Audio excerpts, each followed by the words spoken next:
विष्णुरुवाच विष्णुरुवाच प्रारब्धं भुज्यमानो हि प्रारब्धं भुज्यमानो हि गीताभ्यासरतः सदा गीताभ्यासरतः सदा समुक्तः स सुखी लोके समुक्तः स सुखी लोके कर्मणा नोपलिप्यते कर्मणा नोपलिप्यते விஷ்ணுஹு உவாச்ச.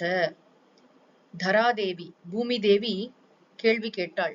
இந்த உலகத்துல மனிதன் இந்த பிராரப்த கர்மம் என்று சொல்லப்படுகின்ற இந்த வினைகளை அனுபவித்துக் கொண்டிருப்பதற்கிடையில் நிலை பிறழாத பக்தியை அடைவது எப்படி அப்படின்னு பூமாதேவி கேள்வி கேட்டவுடனே விஷ்ணு பதில் சொல்கிறார். வராக புராணத்தில் அமைந்துள்ள இந்த கீதா மகாத்மியத்தை படித்துக் கொண்டிருக்கிறோம்.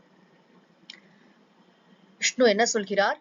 பிராரப்தம் புஜ்யமானஹ, இந்த பிராரப்த கர்மத்தை அனுபவித்துக் கொண்டிருப்பதற்கிடையில் எந்த மனிதன் கீதா அபியாச ரதஹ, கீதையை நன்றாக கற்று உள்வாங்கி திளைத்து மகிழ்ந்திருக்கிறானோ, ரதஹன்னு சொன்னா மகிழ்ச்சி அடைபவன் அர்த்தம்.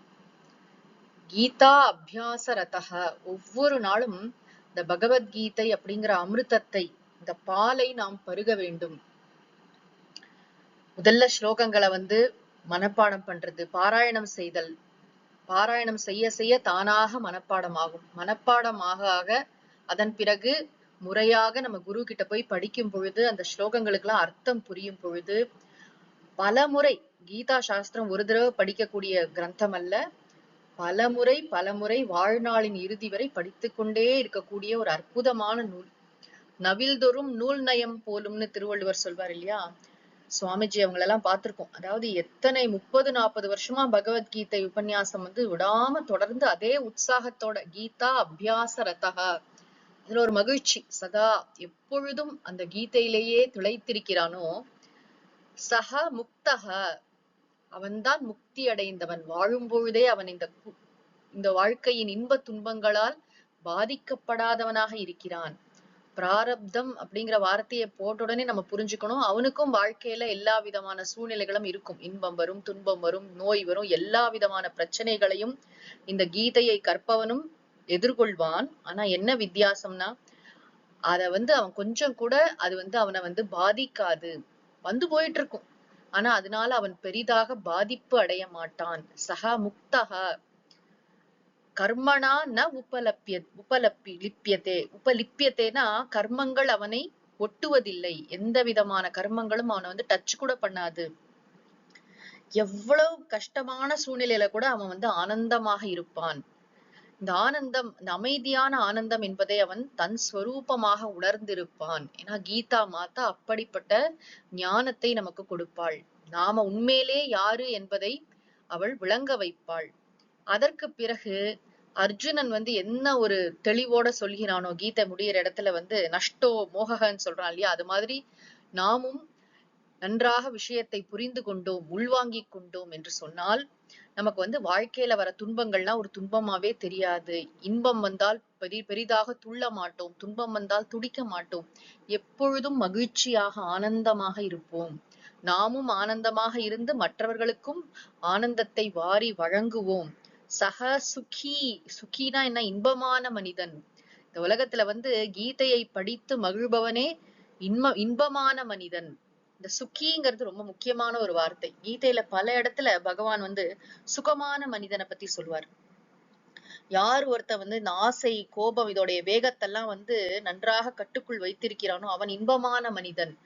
சமுக்த சுகி லோகே. இதே மாதிரி இன்னொரு இடத்துல சொல்லுவார் சக்னோ தீஹைவ யஸ்ஸோடும் பிராக்ஷரீர விமோக்ஷனாத் காம குரோதோத்பவம் வேகம் சயுக்த சுகி நரக. சுகி நரகன்னு சொல்வார், இன்பமான மனிதன். உண்மையிலே வாழ்க்கையில நமக்கு இன்பம் வேண்டும் என்று நினைத்தால் நாம் கீதையை படிக்க வேண்டும், கற்க வேண்டும். எதற்காக இந்த கீதா மகாத்மியம் படிக்கிறோம்னா, நமக்கு உற்சாகம் வரணும். ஒரு நாள் கூட நம்ம கீதை படிக்காம இருக்கக்கூடாது. ஒரு ஸ்லோகமாவது படிக்கணும், ஒரு அத்தியாயமாவது பாராயணம் பண்ணணும். அதெல்லாம் பின்னாடி மகாத்மியத்திலே வரப்போகிறது. கீதையை எப்படிலாம் பாராயணம் பண்ணா என்னென்ன பலன்கள் அப்படின்னு. அந்த பலன்களை காட்டிலும் ரொம்ப முக்கியம் நமக்கு உண்மையான மன அமைதி, மன தெளிவு, ஒரு வாழ்க்கையை பற்றிய தெளிவான ஒரு பார்வை, இதெல்லாம் நிதானம், இதெல்லாம் கீதை படித்தால் நமக்கு வரும். எப்பயோ ஒரு கீத உபன்யாசம் கேட்பதல்ல, தினம்தோறும் தினம்தோறும் நேற்று சொன்னோம் இல்லையா, அதாவது எப்படி ஒவ்வொரு நாளும் ஸ்நானம் பண்றோமோ குளிக்கிறோமோ அதே மாதிரி இந்த கீதை அப்படிங்கிற இந்த கங்கையில ஒரு நாளும் நம்முடைய மனம் நனைய வேண்டும். மனசுல கீதா சாஸ்திரம் ஓடிக்கொண்டிருந்தால் இந்த வாழ்க்கையை நாம் பார்க்கின்ற பார்வையே வேறாக இருக்கும். மிக சிறப்பாக நம்மால் செயல்பட முடியும். நம்ம என்ன காரியம் பண்ணி கொண்டிருக்கோமோ அதை ரொம்ப நன்றாக செய்ய முடியும். அதை விட முக்கியமாக இந்த பிறவி பயனையே அடைய முடியும். மோக்ஷம் எனப்படும் அமைதியான ஆனந்தத்தில் நம்மால் எப்பொழுதும் திளைத்திருக்க முடியும். அப்படிப்பட்ட கீதா சாஸ்திரம்.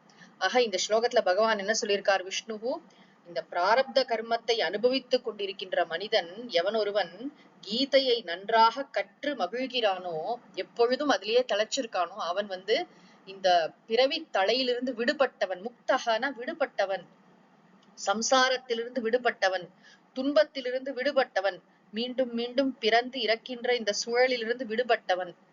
அவன் சுகமான மனிதன், இன்பமான மனிதன். இந்த உலகத்துல அவன்தான் இன்பமான மனிதன். அவனை இந்த கர்மங்கள் எதுவும் ஒட்டுவதில்லை என்று பகவான் சொல்கிறார்.